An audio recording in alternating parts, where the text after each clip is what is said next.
Okay, hello everybody. Welcome to the Factual Entertainment Commissioning Panel. I'm Neil Smith. I'm Managing Director of Boundless. We make shows like The Apprentice, Escapes the Country, Grand Designs.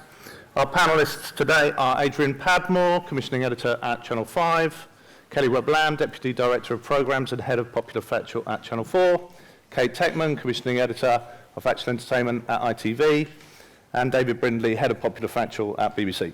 So, a bit of housekeeping. We'll do some questions at the end. We'll probably keep about 10 minutes for that. But just to kick off, I mean, Fact 10, I think, is one of those sort of great philosophical questions as to, you know, what's its definition. And just like that great philosophical question of what came first, the chicken and the egg, it's a bit, Fact 10 is a bit like that. I've got a little clip just to kick things off, which might help us think about that. So Fact 10, I'd say, is it the facts here represented by the chickens that come first and the entertainment is then put into it, or is it the other way around? That Fact 10 is actually entertainment with facts put into it?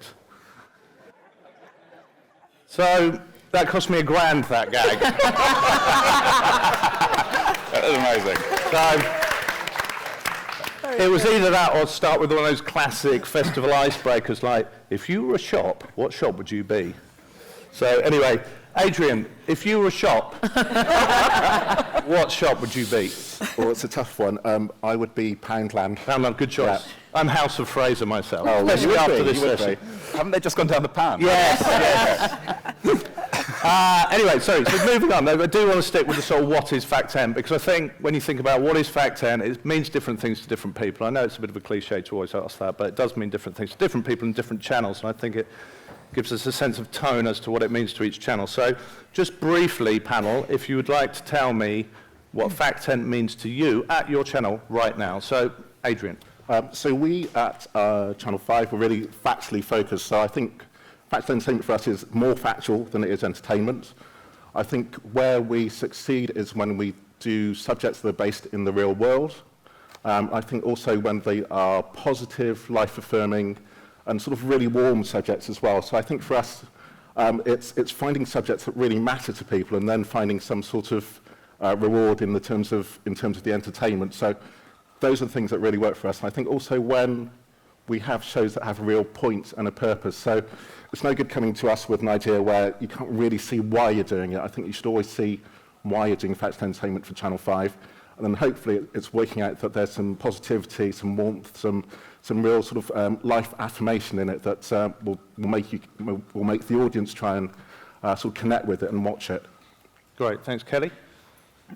I think for me it's pretty straightforward, which is Factual Entertainment for me is about programmes that have something to say about the world, but they say it in an entertaining way. And I would say usually they do it with some kind of construct or twist.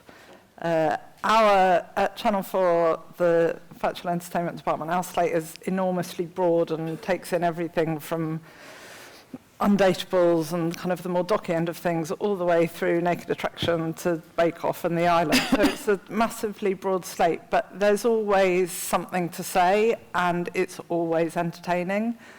So those are the two things I would say for us that make a show Fact 10. Okay. I suppose at ITV, we borrow a lot from the fact that the channel has a lot of drama and a lot of entertainment. So our Fact Ent, we sort of make it very emotional, like Long Lost Family, very thrilling, like Real Full Monty and other events that we've done. I've got to look them up, and funny, very funny, like Gone to Pot. So we're quite heightened, and the more drama and the more emotion that we can put into our Fact Ent, the better. Great, thanks. David? I think probably traditionally people have thought of Fact Ent in its sort of purest form as competition formats, but Kelly, you're talking about breadth. That's exactly the point that I'd like to make too. I think we're lucky that we can be incredibly broad from our department at the moment. So that spans anything from sort of poppy docky constructs right up to the edge of sort of what entertainment might commission. But ultimately, it's entertaining television that connects emotionally, and that whether that makes you laugh or makes you cry, and also humour is incredibly important, and we talk about it a lot, but you'd be surprised how few ideas come in that feel like they have the space to genuinely be really funny. Great. So I'd just like to know sort of what's working for you right now, what you're proud of. So Adrian, let's kick off with you. What do you want to...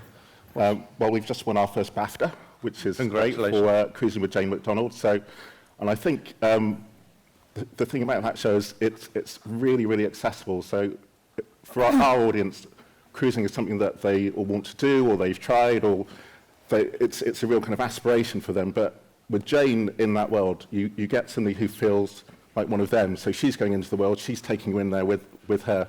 And actually, it really makes you feel like your friend is talking back to you. So I think it's a really, really smart idea. It feels very glossy, but it's something that connects with our audience. I think the other shows that are working, Yorkshire Vet, which is the real All Creatures Great and Small, really. So it's something that connects with a bit of nostalgia, feels very warm, but it's something that the audience remember from days gone by. But actually, with the characters that we have and the tone of the straight-talking, humorous, funny people in Yorkshire really cuts through for us. And then the other format that is really working is Rich House, Poor House, which is just a great show about the haves and have-nots in British society, and the way that you can see them in similar environments, and actually that they both connect and gain something from the experience of swapping their lives. So it really does work for us. Yeah, and packs a big emotional punch, that format, doesn't it? I think we've got a clip of that from Adrian. This is Rich House, Poor House.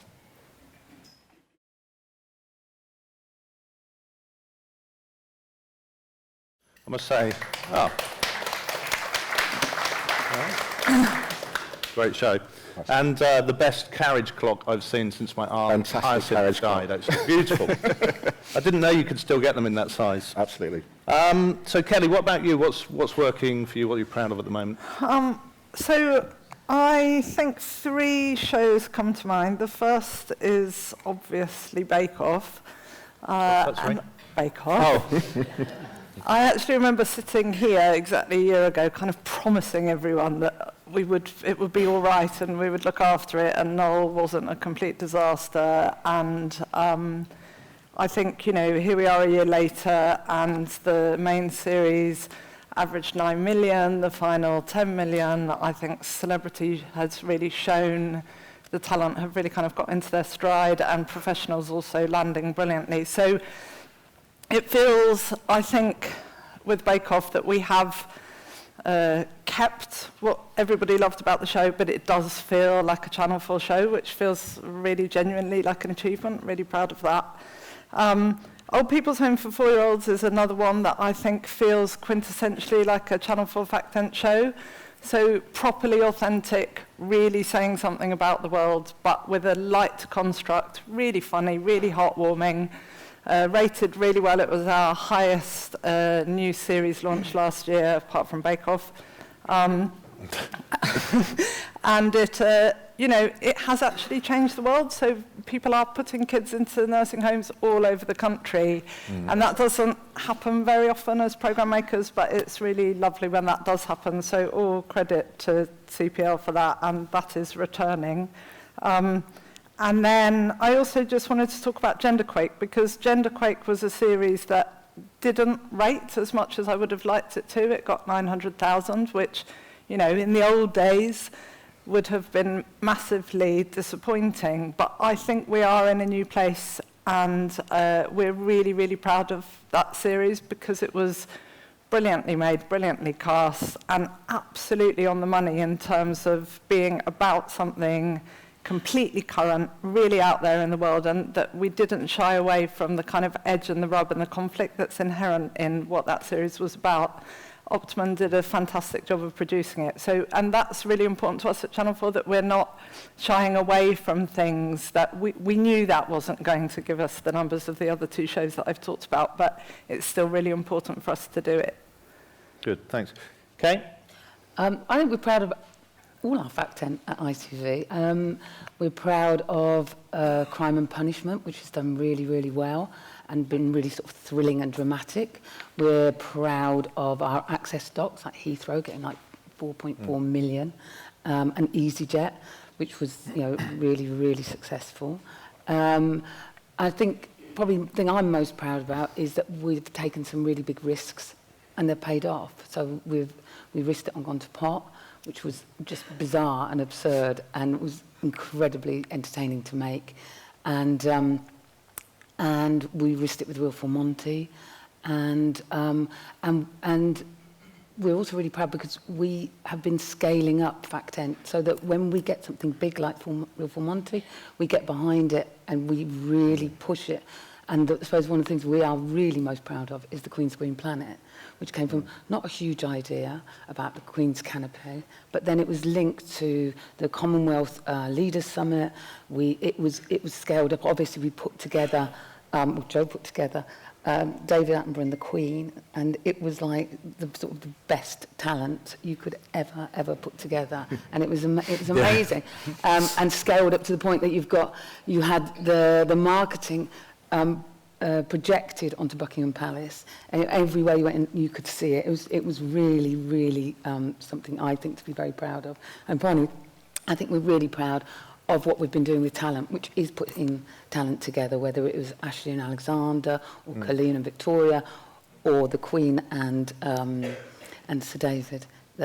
It's just, so I think we're very happy and proud. That's good. And we've got a clip of one of your big plays now, haven't we, which is Real Full Monty Ladies' Night, I think. Yes. Can we have a look at that?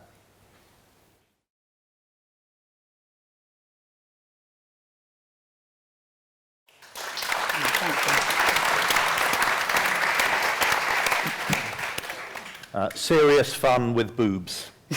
Thank you, Neil. You should write the billings, Nick. I mean, I thought that was pretty good. Four word outright. That was a real highlight of the year for Fact Ent. That was great. David, what's been exciting you? I think there are probably three areas that we've been sort of trying to work towards over the last sort of 18 months since I've started there. One is, I think we probably shouldn't underestimate how much the audience are ready for content in this space. It's not all frivolity, and so we've had talent-led pieces of the likes of, Britain's Fat Fight with Hugh Fearnley-Whitstall, which brought, $3.5 million to the obesity crisis on BBC One.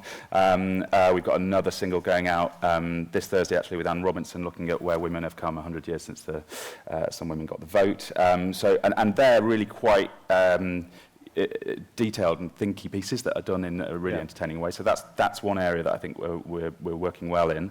And what the imaginations goes for you. Yeah, exactly. Yeah. And then there's the much more constructed Fact Ent space, the slightly more traditional construct. So we've done £1 Million Menu on BBC Two, which I love as a show. It feels fresh and modern and is unashamedly a construct, with great talent, with Fred on it too. And then I was talking about humour to start with as well. I think we've got a couple of pieces coming up that I'm really excited about. One is a 6-part half-hour series for BBC Two with Paul Whitehouse and Bob Mortimer. Both of them have had serious heart complaints. One had a stent, one had a triple heart bypass.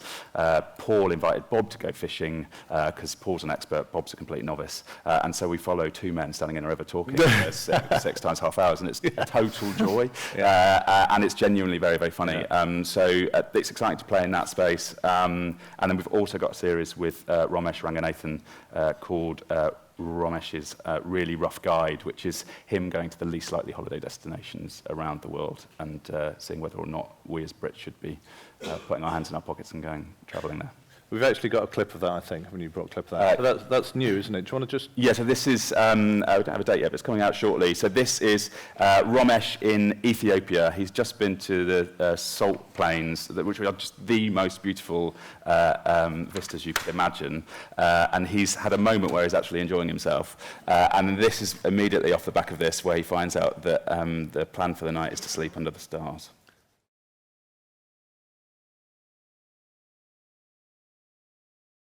So that's... I mean, Rom's a real talent, and actually, I hope it goes some way to sort of subverting that travelogue genre. And he handles what's actually a lot of very deft handbrake turns in that series very, very, very well, because you go from extreme poverty to something that is very, very funny. Yeah. And it's like you were saying, Kelly, it's about something, and it tells you something about the world we're living quite literally.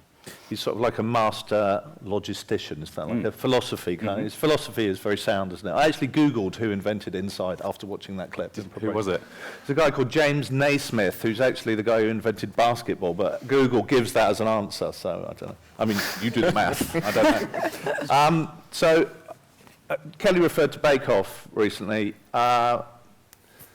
Do you think BBC is still reeling from the loss of Bake Off? I mean, do you think that food formats will ever do those numbers again on the BBC, or is it are you looking in new areas? I don't go into work and reel, but no. I mean, look, I suppose I've got a unique perspective on it in that I joined the BBC as, you know, Bake Off was going the other way. I don't think it's not a coincidence, but and so for me, it's an opportunity to try and find, you know, the new shows that are going to sit behind the likes of Bake Off. But, I mean, the idea as well, it's probably something we'll come on to talk about, but the idea that we're going to commission a show behind Bake Off and it's going to land and do 12 million on BBC One, is I don't imagine any of us on the panel think that's going to happen, probably not producers in the audience either. And so I think it's really important that we commit to shows that we really believe in and stick with them too, and they evolve. You know, the likes of Apprentice, Dragons, Bake Off. You know, you look at Series 1 and they're not the shows that they are now, and so I think we have to have a proper commitment to things that we believe in, and we have to, you know, work with people making those brilliant shows to ensure that they evolve and that the audience know that they're there and that we're confident in them as well.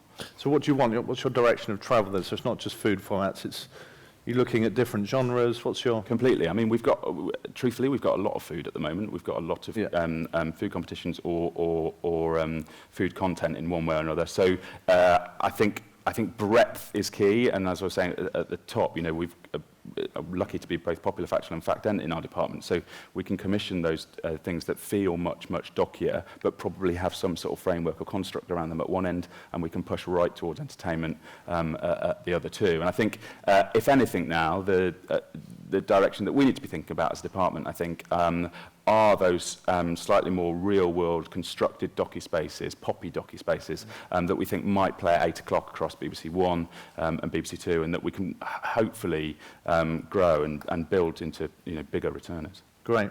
So, Kate, I mean, a couple of years ago, I think perhaps ITV, Factual and Factual Entertainment, sort of known for celebrity travelogues, Long Lost Family, but it's really moved on, I think it's fair to say, over the past couple of years. What are you looking for now? So if somebody's pitching to you, what's ITV Fact Ent mean? Sorry. Our priority at the moment really is 9 o'clock. It's 9 o'clock returnable, like I think everyone probably sitting here, returnable Fact Ent formats. We want very big, scaled up, like we were just talking about before. You know, so if you've got an idea and it seems crazy and big and with the potential for real scale, please bring it to us. We're looking for privileged access, like we had with EasyJet, like we've got with Heathrow. We are looking always for constructed docs and formatted docs with huge heart. And we're looking to answer the questions that people aren't asking. So with, you know, everyone's saying, obviously, everything we do, we want it to have a purpose, but look to the questions that people are asking and think of and find those territories and come in with an innovative way for us to get into that, and we will back it, or we will try to back it, yeah, so it's finding, we're prepared to take risks. We've been taking quite a lot of risks, and it has paid off, and we will continue to take risks, especially on scale. But if we want the precincts that can become story churn machines, and again, I'm sure that's the same for everybody.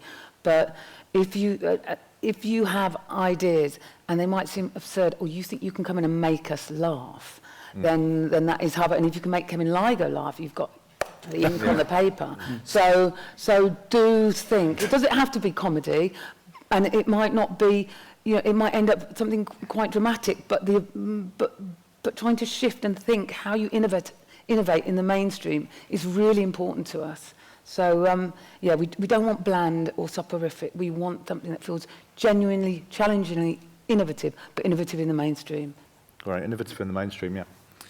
Adrian, I mean, in the past, Ben Frau allegedly would commission Fact-Ent shows or shows on title alone. So, Psycho Pussies, Nana Love, 50 Shades of Granny, Beaver Las Vegas. These are all genuine titles of Channel 5 shows. Now, we saw him recently, and we thought he would still be commissioning those titles, you know, on title alone. Unfortunately, it wasn't the case. We pitched a rather good idea called Jane McDonald Had a Farm. Damien's title. Thank you, Damien Pittman. Thank you, Damien. There was no show at all behind it, and Ben turned it down immediately. Good. So, yeah, so it's open to anybody to have another go. So what makes a Channel 5 format now? What are you looking for? Yeah, well, I mean, Ben is, you know, he's a character, he's a maverick, but I think the thing about Ben is he's very tough on, especially on factual entertainment. So I think the things that work for us, it's got to come from a real place. I think it's got to actually matter. Because we're more of a factual channel, the subjects that you pick really have to make a difference and connect with people around the country. So I think that's one of the things that is really important when you're thinking about ideas for us. The other thing is to think about, you know, why are you doing it? You know, what's the reason? You know, what's the viewer going to get from watching this show? Will they laugh? Will they cry? Will they go on a journey? Will they dislike the people they're seeing? You know, what's going to be at the heart of it for them? And also, you know, will they come back to it? So everyone wants a 9 p.m. returnable. That's a key thing. It's really, really important. So you've got to find something that really includes not just people in one part of the country, but you have to make sure that it actually translates right across the UK.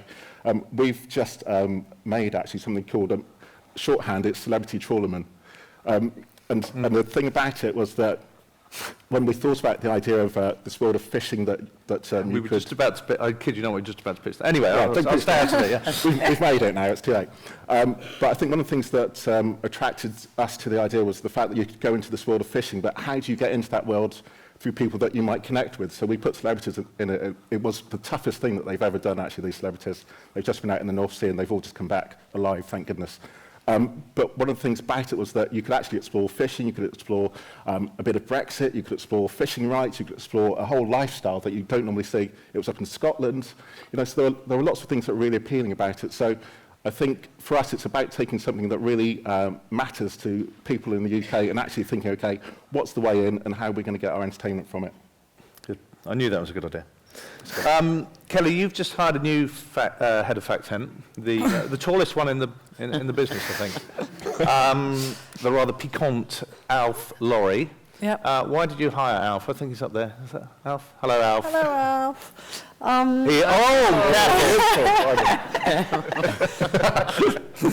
I rest my case. Why did you hire him? What's he going to bring? I think, as I mentioned at the beginning, I think the thing about Fact-Ent on Channel 4 is that it is enormously broad. And there just, to be honest, aren't that many people in the industry who are proven across the enormous breadth of the kinds of shows that we cover. Alpha's one of those rare people who has proven himself across that whole breadth, all the way from the much more docky end through to having done things like The Face with Naomi Campbell and The Island and The Apprentice.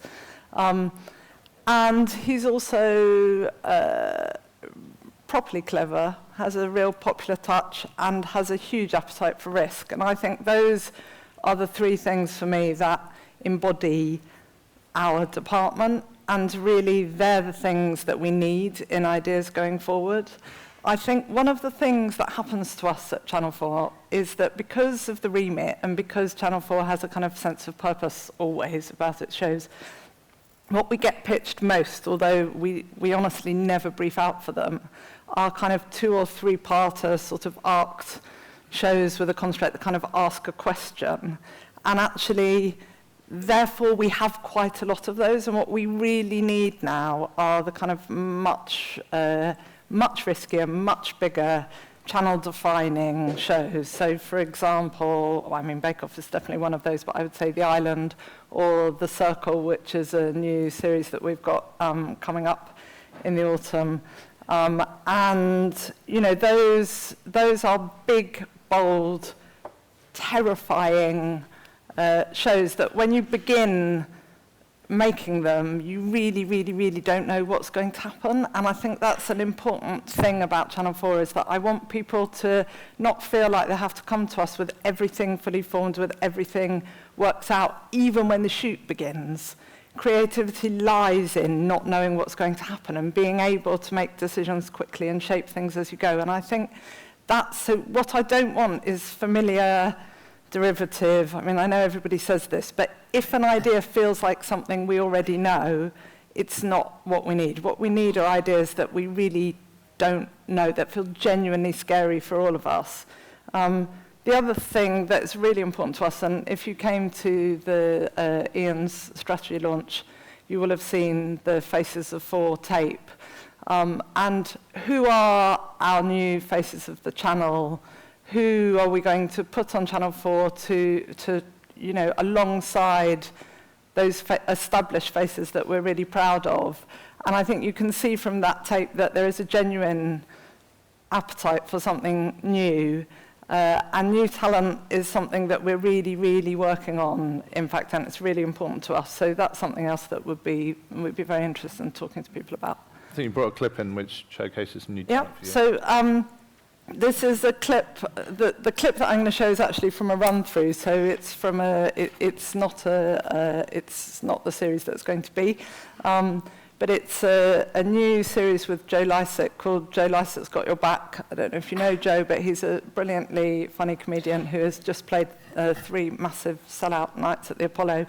And he did you may have seen it, but he did a clip about parking fines from Cats Do Countdown, which went viral, which was him kind of sweating about the small stuff, caring about those kind of minor injustices that drive us all completely nuts. So this is a show, it's a studio-based show where he takes on all those things that drive us mad. So it's a consumer show, but it's absolutely, it is funny. It's about comedy. He does it in a comedic way. And this is, if you think about what Richard Diawadi does with travel on Travel Man, so a kind of counterintuitive, very distinctive Channel 4 take on a kind of what is really a features territory. This is Joe's take on consumer. And the clip I've got is from the run-through. So you might hear some laughter from the studio, which if you didn't know there was a studio, you'd think was very odd. So there is a bit of laughter. There was somebody in the audience who had lost 10 grand on Airbnb. So this is the beginning. It kind of weaves through the show, but of Joe taking on Airbnb.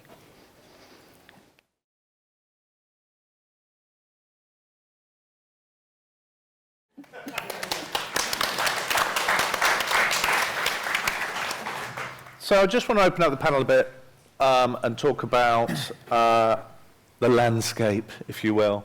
So I'd like to ask you, obviously I'm supposed to be, my job is to be nice to you as a producer, but sometimes I have to ask challenging questions, and this is one of those times. Do you think, as a panel, do we think that there have been enough new big fact-end returning hits coming through in the past couple of years? What does everybody think about that? Well, I'll chip in. Thanks, Kelly. I think that there is no doubt that the landscape is really changing, and I would say even in the last year things have really changed. It feels like every week we're kind of watching things change before our eyes. There are a couple of things I would say about that, though. One thing I would say is that I think we have to, as an industry, look at that as a massive creative opportunity. When everything is thrown up in the air like this, and basically the sort of rules that we thought we understood are gone, which they are, really, if we're honest, it means... In what sense, sorry? Well, in the way, you know, there are certain things that one might have expected to happen or particular types of shows to rate that don't rate. Returners seem to be growing and growing and growing instead of dipping off. You know, there are I think there are surprises every week across the channels. Yeah. And to me, I think we have to look at that as a creative opportunity. It means we have to do things differently. It is an absolute imperative for us to try different things. And I think that means at Channel 4, I want us to do more live. I think we have live as an advantage as terrestrial broadcasters. We need to use it. We need to look at different ways to rip up the schedule. We need to look at different forms, different shapes. We need to... Everything that we think about, we need to think about how to use the sort of digital platforms that we've got in completely new ways. So it feels to me like this is a chance to genuinely bring stuff that in the past you would have thought there's no way that Channel 4 would do that, because we have to, all of us, start to take those risks.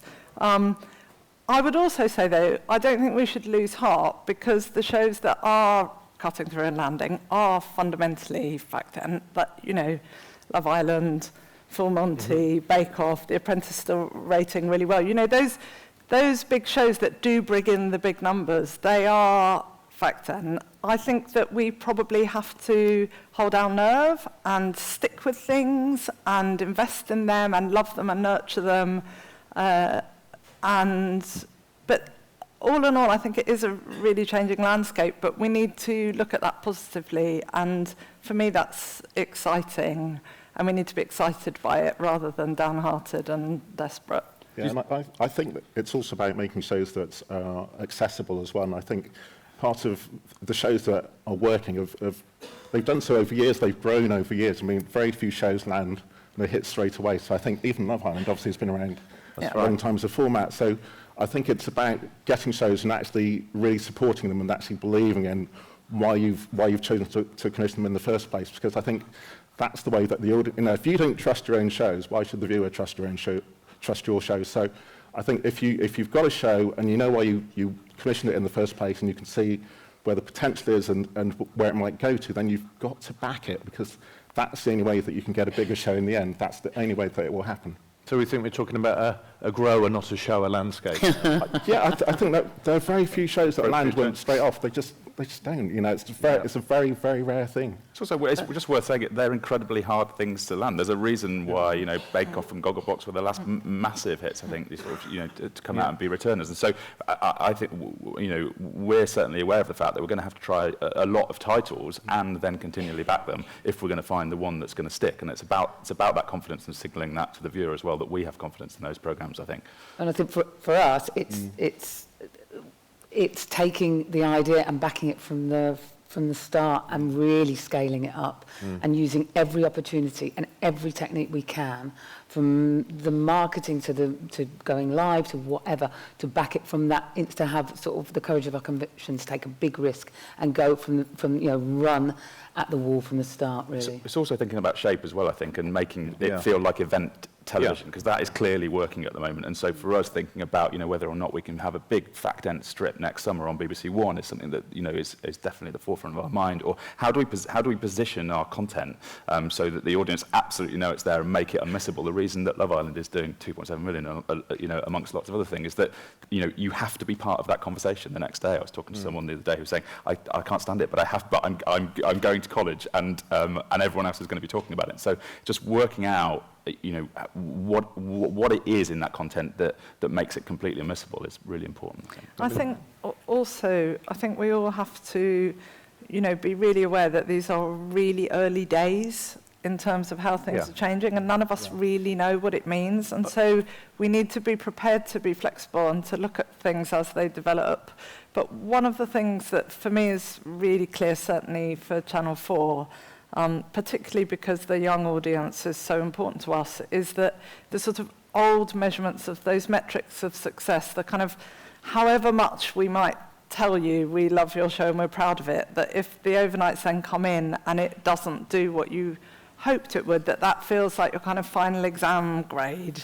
And I think we really have to get away from that. We really have to get away from feeling that about overnights, because overnights are not the whole picture of success, and we are... What is the whole picture of success? Well, I think we have to look at how we measure who has watched a show, and I don't think we know the answer to that yet, but we have to look at that, because who watches a show at 9 o'clock on a Tuesday night is not who watches a show. So, and we have to find, we need to kind of continue to interrogate that so that we get to a place where we can say, this is the way that we think we, measure the audience. But beyond that, I also feel like there are other things that are important about success, and it isn't all about how many people watch. It's also about how they watch and what kind of noise it makes and what sort of pickup, and are people talking about it, and how does it travel, and are people talking about it through when it's not on telly. I think one of the things that Love Island does so brilliantly is people talk about it all day.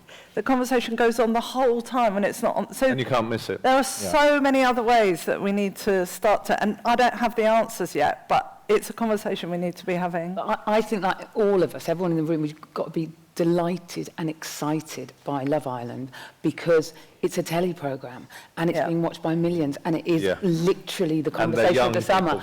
And it's and they're young people, and it's who don't come to scheduled telly. No, apparently. and so I think it's an unbelievable opportunity to be mined in all sorts of ways, and something that should cheer us all up, not just seeing lots of young people in bikinis, but what it means for programme makers and broadcasters. So I think it's an incredible.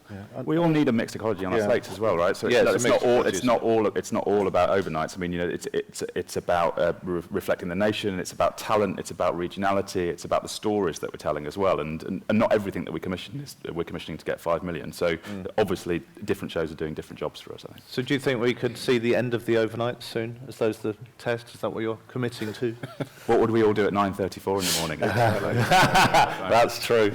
But I mean, to be fair, Kate, you actually ITV. I mean, Full Monty is the biggest sort of new show since my research that I did at the weekend. It's January 17th, and works in a slightly different format from that 6-part. Yeah. So I think it's, like you say, it's a mixed ecology, isn't it? So is it making bigger plays, making bigger noise, getting people there, or looking at different metrics of success for longer runners? It is mixed. It has been a strategy, the roadblock, the big throwing a bomb into the schedule, and it's paid off. But you've got to take the risk to do that, because if it doesn't pay off, we all know the pain of it not. But then also going to changing the durations, going to 90 minutes, backing something to 2 hours if it's good enough, going, moving the news, all of those things are, you've got to be prepared to do that, and I think it excites the audience when you do. Yeah, and I think it's our job to do it. I think strips are working. You can see that actually when you get a channel and they actually really back a show night after night after night, they do start to cut through. So that's a real way of creating a big kind of noise and event around a show, is actually to go, right, we back this all week, and we're actually going to make sure that you want to come back to it. Yeah. Because, I mean, there's no doubt the sort of ratings have gone down, so I think it is time to sort of have a rethink. I mean, do you think, though, that there's perhaps a bigger elephant in the room? In fact, the elephant that named the studio, I noticed, the SVODs say, or rather than say, we all grew up on Fact 10 and we all went there, came to Fact 10 for our escapism, is it that we are perhaps going elsewhere for our escapism, which could be binge-watching box sets of drama on Netflix or Amazon or even on the BBC? Is Fact 10 under threat? I don't think it is, because, again, I think the big hits that are landing across the channels are Fact 10 shows. And I don't think the ratings are going down, actually. I think the landscape is changing and ratings are going like that.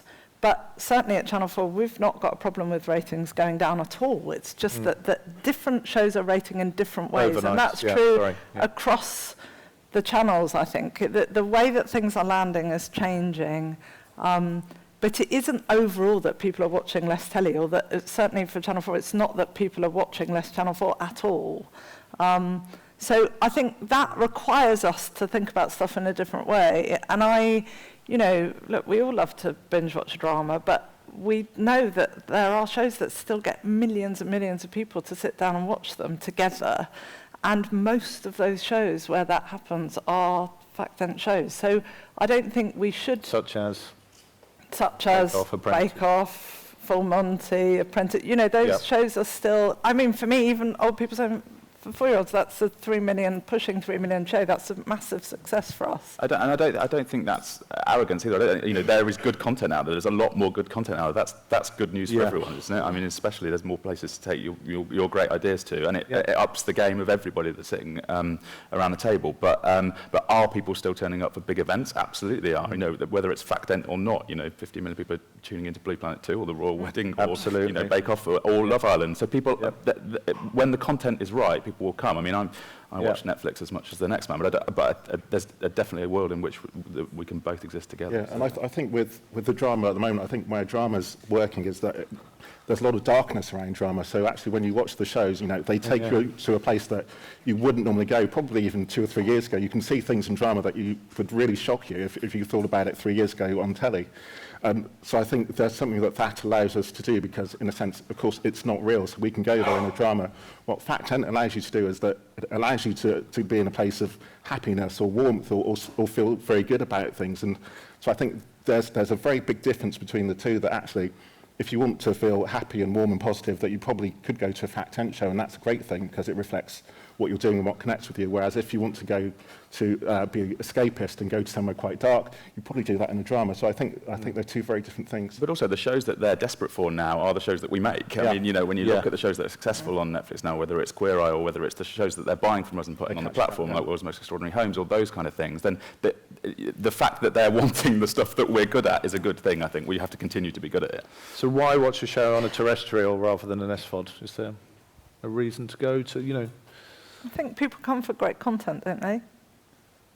Is it that it's curated, or is it, you know, why go to Channel 4 or BBC rather than go to, you know, at a certain time or at any time? Well, I would think that every What's your channel competitive edge? has a different answer to that. Yeah. And certainly for us, it's about, you know, really making sure that Channel 4 has a very distinctive flavour and that you know what you're getting. And I think, you know, in a world where there is so much choice and such an abundance of places to go, you have to stand out as, you know, having a kind of distinctive identity, and that's important. But, you know, what we know is that people aren't not watching telly. They're watching as much content as ever. And, you know, we need to see this as an exciting chance to try lots of different things. And, you know, like Kate says, we have to throw stuff out there and be bold, and things are sticking. So I don't think I don't think we need to be. I agree about Love Island. It's amazing to see that, you know, teenagers are coming to watch television at 9 o'clock. You know, it is still possible. That we need to be upbeat about that and see it as a challenge. Well, it's a very exciting time. I mean, one of the things that I guess has garnered quite a bit of press recently, obviously with Channel 4 looking to spread its wings as well, is, you know, how the terrestrials particularly better represent the whole country, because arguably a response to the SVODs is to say, well, we represent a country, whereas SVOD is, you know, often American flavoured, or, you know, whereas we are still British largely in what's on our screen, and reflecting the regions and the nations better is something that that is in all of our remits. So, but let's take some of those big shows, those big Factent shows like The Apprentice. So we make The Apprentice, got 200 people on it, 200 people working on it at peak. Let's say a production company in Leeds, could they win? And this is and the reason I'm asking this question is because it's actually the one set by the Doc Festival, so I have got round to their content eventually. You know, are those opportunities to do those big Factent and all the things they need open to the regions now? And what are you going to do to make sure that's the case?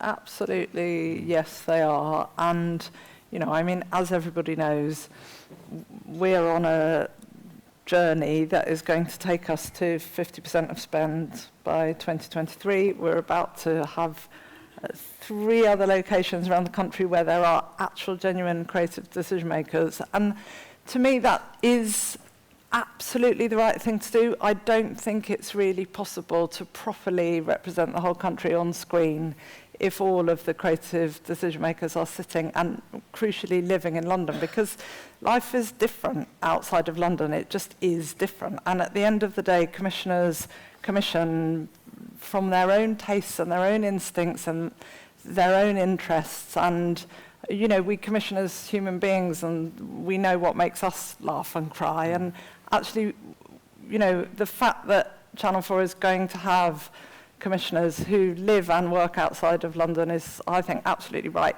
hugely exciting. And to get to that 50%, you know, it's going to take a lot of effort on our part, but we absolutely will do it. We have to. So yes, we will commission big shows outside of London. I'm sorry, Kenny, I think at Channel 5, you know, how many shows have we got about Yorkshire? So we've got a lot of shows about Yorkshire. So I think one of the things... The Yorkshire Channel, isn't that we are Channel Yorkshire. So, but I think, you know, one of the key things is to really look around. The company that make Yorkshire Vet for us, Daisy Beck, you know, they started off as a small company, and I think when they got the commission for the Yorkshire Vet, they've grown so much because of that, because we've actually gone out and thought, you know, they're based in Leeds and we want to support them, and actually we do want them to grow. So I think you can find good companies all across the country, and you just have to work out, you know, what's the idea that's going to connect with your viewers, and then back that company, because it can be done. But, you know, it takes effort, it takes commitment by the commissioners and by the controller and by the team and by the production company to get the right people in to make sure that the show works for the channel.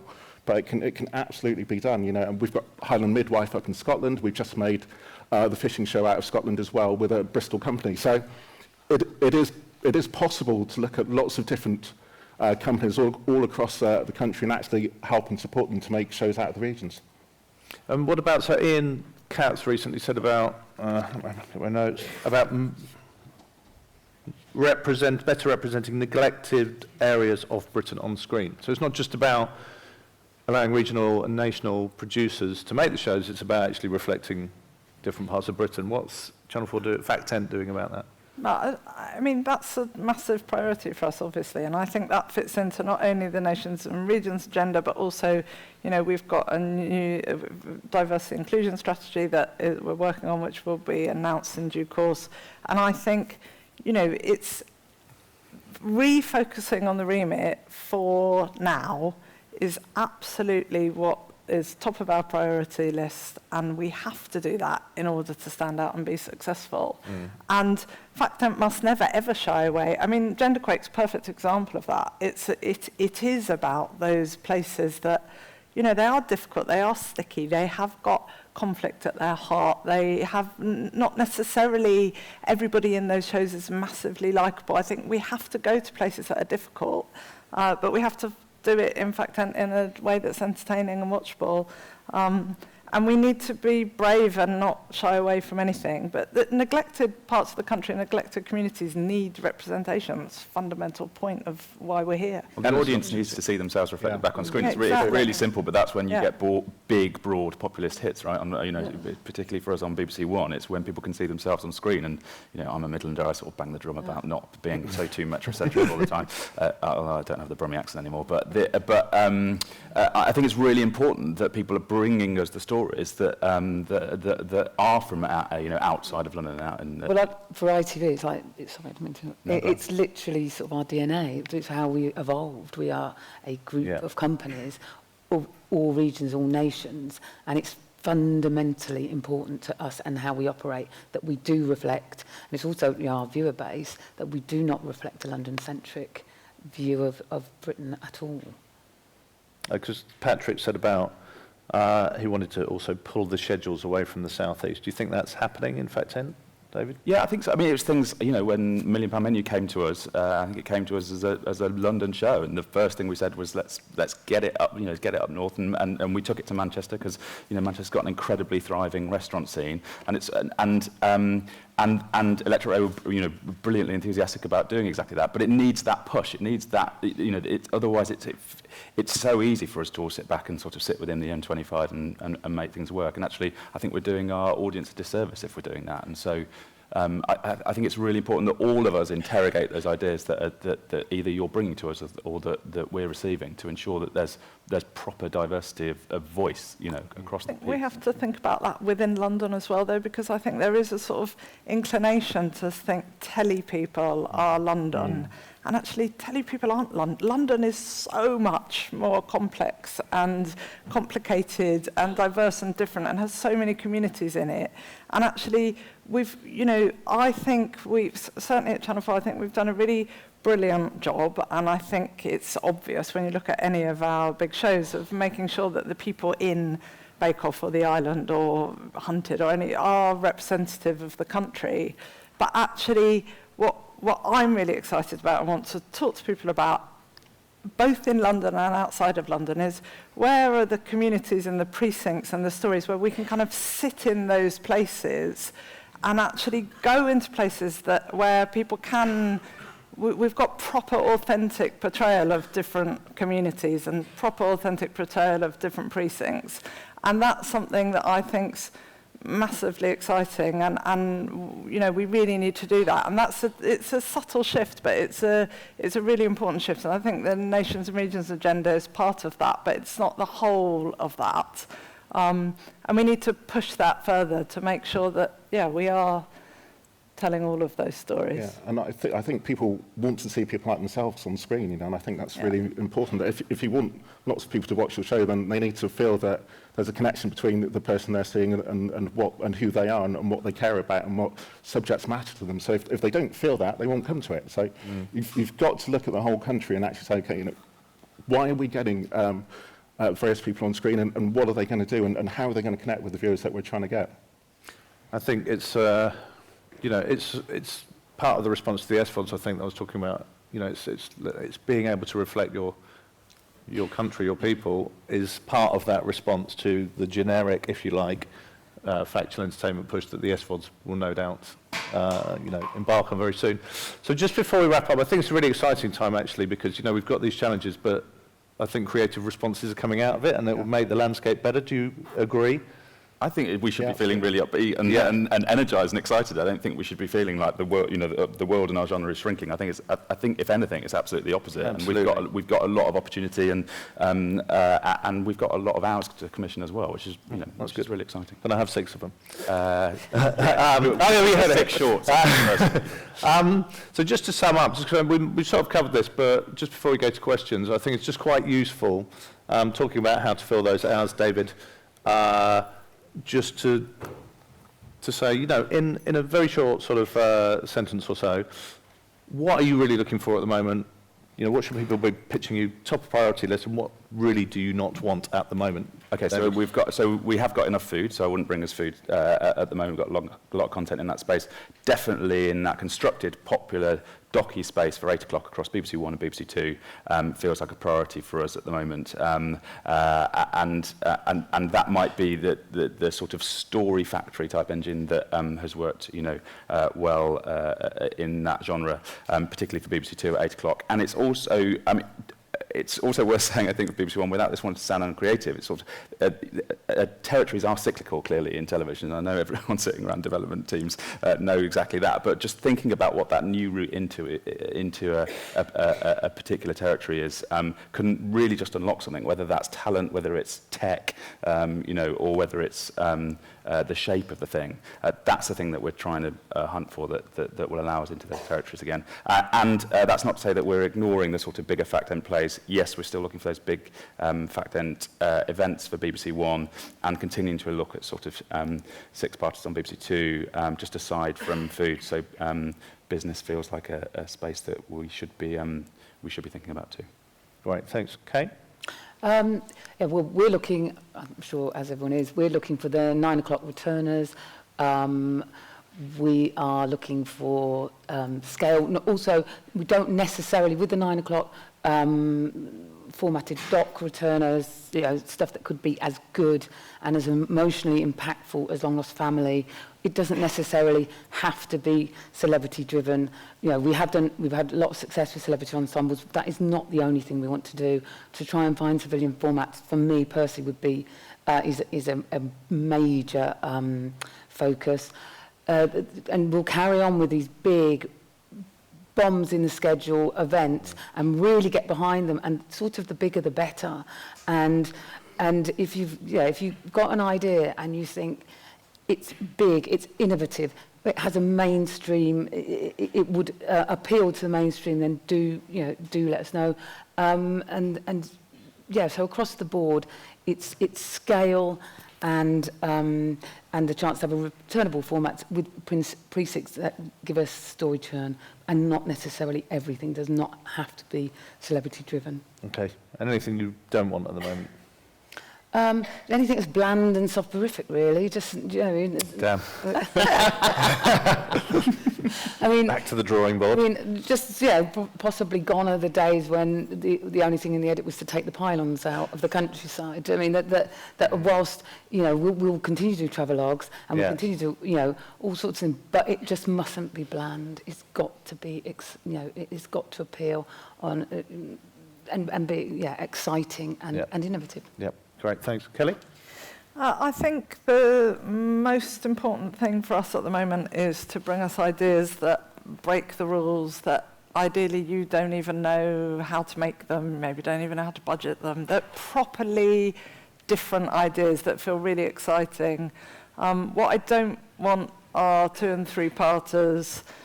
Everything that we do obviously needs to be about something that matters, but the key thing is to think, how can we do this in a different way? How can you do it in a way that you haven't seen it before? What are the ways that we can do that really will be channel defining and big and bold? And the other thing that's massively important to us is talent. So thinking lots of conversations with people about talent, both established and new. Yes, please. Great. Thank you. And I think for us, we commission into 8, 9 and 10 p.m. I think we do want returnables. I think about shows that might play live, think about shows that might play as strips for us. It should feel like it comes from a real place, because I think that's something that connects with our viewers. And working out, what's the reward for the viewers watching? Will there be humour? What's the construct that keeps them in? What's the process and point that makes them want to come back for more? So they've got to be mainstream subjects. They've got to feel like they connect with the whole of the country. I think that's really important. So just shows that will really make a difference for the people that are watching, and that they can feel an emotional connection to, or they can feel that there's a challenge that they connect with, and that they can enjoy watching. And anything you don't want? I would be wary of putting celebrities into other worlds, because I think it's a really difficult thing if you don't believe that they should be in that world. Great. Can I just mention one thing I forgot, BBC Three? So, because we've just started working with BBC Three, which is incredibly exciting, Damien and his team, so which is also a really good opportunity, I think, for us to be testing out new talent and new formats too. We've already got stuff commissioned on BBC Three, which feels really exciting, and there's genuine opportunity there. So, if you've got new talent that you're thinking of, or indeed it's an idea you think would particularly skew towards the younger audience on Three, do please bring that to us too. And BBC Three is doing really well at the moment as well, isn't it? Especially at the BAFTAs, I noticed. Indeed. Great. So, exciting times, I think, for Fact 10. But before we go, I think we've got 5 to 10 minutes for questions. Is that correct? I'm not exactly sure how this works. Do we have... okay, we have a microphone. So, question over there, I can see. Hi, it's really inspiring to be here and actually hear something done about regional voices. But outside of moving offices, what are you doing to actually connect with people like myself that are from a working class background that look as London as a land of opportunity? Who wants to take that? Well, I'm from Bristol, so even though I work in London, I still live down in Somerset as well. So I think it's just about working out, the sorts of people that the people that you grew up with, what actually connects right across the spectrum. So people may work in London, but that doesn't mean to say that they have to come up with London ideas. So I don't think the two things are the same. So it's just about working out, who are your viewers, why are they watching, where do they live, what do they care about, and then finding a subject that hopefully they'll watch. Great. Okay. Okay. I think we've got a very long way to come still in order to address where do you go from a working class background, out of London or even inside London. And I think in terms of diversity, it's our biggest and greatest challenge, and we all have a responsibility to address it. Good. Okay, great. Thanks. Any other questions? So. I'm a working class executive producer who's now bourgeois. I grew up in the centre of Liverpool as a kid. I set up a company in Liverpool in 1997, which was the first company that got network commissions regularly that wasn't drama. And over the last 20 years, my company sponsored the Saturday night party at the Sheffield Documentary Festival in 1998. It was a good night. It was a great night, actually. It was a great night. Well, I'm dead intrigued by what you just said over there, mate, that class is one of those things you can't see. It's, you know, I think we've done, as you said, Kate, we've moved on and we've brought it along, but, you know, in the end, you can see the colour of people's skin, or you can see if they're a person who was formerly a man that's becoming a woman, or, you know, all those things. Class, you just can't see it. So you're talking about hidden diversity. Yeah, and actually, I think as well, it's that idea that it's a way of thinking and a way of being. I lived in London for 22 years as a TV producer. I live in Dorset now. Where I live, it's very beautiful, but most people don't earn more than £26,000 a year. The people who are over 50 still watch telly. The kids and the people in their 20s just have no idea what's on any channel, unless it's on social media. So when Love Island is being spoken about mostly on Twitter, then they go and watch it. But they don't watch it because ITV2 make it. My thing in all of these sessions, and I've been coming to these for decades, literally 3 decades, there's a huge elephant in the room. The average age of the BBC channels, even BBC 3, which I know does better, it's more than 54. BBC's paid for it by all of us. In the next 5 years, we've had 3 years of meltdowns since SVOD. We're only 3 years into it. And none of us are really talking about how we deal with the Daily Telegraph problem. That most of the people who watch the schedule are over 50. And they're the 1.5, 1.6 million who watch BBC 2 or Channel 4 or on an 8 o'clock typical night. But 3 years ago, it was more like 2.5 million, or you know, it's like the gap between the typical schedule watcher, who's mostly over 50, and the under 30s, who just don't even know what's on what channel, unless it's making a noise in social media. That's what we have to address. Okay, you know, and it's a really big question, and I know it's not easy to address it, but actually it's the Daily Telegraph problem. About 5 or 6 years ago, all their audience was dying, and they had to start appealing to young people. But they appealed to young people, and they upset the middle-aged, middle-class audience. And that's kind of our issue. It's the BBC's biggest problem, I think.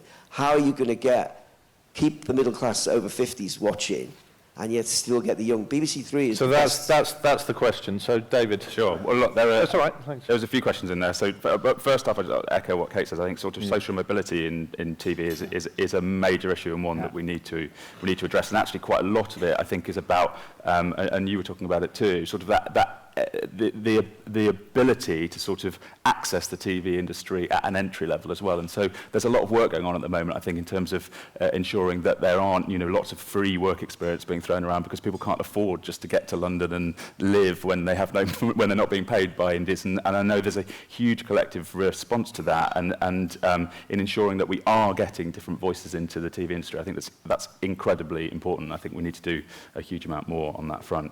And of course, we're talking all the time about younger audiences, and there is a balance to be struck. Our channels do different jobs for different audiences too, but you know, I think bringing in a younger audience is clearly important, but on BBC 2, for instance, so £1 Million Money that we put out, you know, has a 17% young profile, which is similar to, you know, Gogglebox or 24 Hours in NE, which is, but it doesn't do huge volume, but it is doing that job, and so it comes back to that. It comes back to that mixed ecology. It's not about every programme doing a job for every single person. It's about ensuring that we're speaking to our audience across the schedules and across our channels, I think. Just to echo that on both those points, I don't know if either of you seen, but Channel 4 recently published, we did a big piece of work on social mobility, and it does not make pretty reading. It is definitely, I think, the biggest challenge that we have as an industry, and it is a real problem. And in terms of actually getting the channels to properly reflect the country, it is, you know, it's a real challenge and something that we have to tackle head on. And I think, you know, Alex is absolutely, it's at the forefront of her priorities. So we are kind of working really hard on how to address that. The young audience thing, I mean, from a Channel 4 perspective, that's one of our biggest priorities, right? It's to reach a young audience. It's not only what we're there for, but it's also how we exist. So, you know, but this is a changing world and a changing landscape, and we are working out all the time how to deal with it. One of the things that I think is really interesting is, for example, Bake Off had the Channel 4 series. The young share was 55%. It was the highest young share of any show across any channel last year. So there are surprising things about how you get young people to watch telly, and actually the truth is the broader shows, people still come together to watch event TV. Once they're established. And so, you know, and that we have to learn and listen to that. And I think there's a balance between those big, broad shows that are still shared viewing and much more focused young shows, like David was talking about. We've got a series coming up with the Chicken Connoisseur with Elijah Koshy, which is absolutely unashamedly young. Now, I don't have an expectation that the audience for that is going to be big in terms of numbers, but hopefully we will if we market it right, and if we address it, get people to it and make sure young people know it's on, we will bring that. And so I think it's about targeted shows and broad shows, but never forgetting that young people still watch content. They haven't stopped watching content. If anything, they're watching more. And so we've just got to be continually evolving and always challenging ourselves to tackle it as a problem. Yeah, and I think, you know, it's key to know which audience you're going for. So, you know, we've got Rich House, Poor House, which is a young show for us, as well as a show that gets, you know, goes right across the board. So it's just about working out, and it is the broad shows that still get the younger audience in as well. So Paddington, for us, you know, Paddington Station, it's another show that actually skews quite young for us as well. But it's a broad show, so I think it's just about working out, you know, how you're going to get the most people watching, and then you'll probably get the youngs as well. But if you try and skew your show towards young people, you'll probably fail. So you've got to work out, you know, to get as many as possible. We've got a lot of factual. Yeah. I wouldn't say they're there by default, but I mean, they're not there by default. Just haven't turned up. It's well made, and it's, you know, sentences that are accessible. You know, it's like all the 50s, you just think, oh, that's a good one, yeah. So you'll do really well with those. Yeah. Well, we're targeting an audience that we know is there. What you've got to do, like, or Yeah. And I'm just really interested in that meltdown. I don't see it discussed much. Sorry. Okay, thank you. Actually, we've run out of time now. So Oh, no, sorry. Oh, No, right, no, okay, you've you- I'm sorry, Neil, I just thought I'm waiting for so... Okay, a really hard question for Kate, please. Oh, I'm sorry. Because I saw you waiting. We've got plenty of time, darling. And I'll keep it quick. I'm a theatre director and writer in Sheffield. I'm also a science teacher. And it's really interesting that we're having this conversation about diversity in young people. One of the things I realise is that there's some incredible stories coming from young people, from the backgrounds that we're wanting to encourage to get into TV. But one of the main barriers they face is actually there's no know-how of how do we actually pitch these ideas to the BBC or to Channel 4 or to other channels. And I was kind of sort of wondering, so is there actually work being done to kind of outreach programs to actually get to these young people and say, this is how you do it? You know, because sometimes applying to entry-level positions is kind of a much broader thing, what sometimes 16 and 18-year-olds are kind of aspiring towards, but they've got fantastic ideas already, which they want to pitch. And sometimes even, that's the question. My email address is on the website, and every day I can guarantee you I will get emails from people I don't know. Every day. So I think you just got to look for the emails and actually send the ideas in. If you actually want to connect, then go to the website, because it's there. So we have a whole department called For Talent who are out there in the country meeting young people all the time, going into schools. So I would encourage you to look them up and really engage with that department, because absolutely getting out to, you know, up and coming talent and helping them to understand how you break into the industry is massively important, and we have a whole department of people who do that every day. So Yeah. Okay, Kate, sorry. I think we've all got to engage more with, I mean, even the fact that young people want to come into the industry, I think is an incredible thing when, you know, they're not watching to the same numbers. So I think we have to be so much more proactive and get out and show people that we are open to young people who would hopefully bring with them a young audience. And I also think we have to look at the structure of freelancing for young people, which makes it very, very difficult, because at 35, when you can't get a mortgage, why would you choose this industry? Because you're a freelancer. And I think we have to look across the board at how it pans out to make people choose to come here in the first place. Big challenges and big opportunities, I think, at the moment. Well, we really have to wrap up now, but thank you so much to the audience for joining us, and thanks to the panel. Thank you. Cheers. Well, I'm really negative now, isn't it? Good.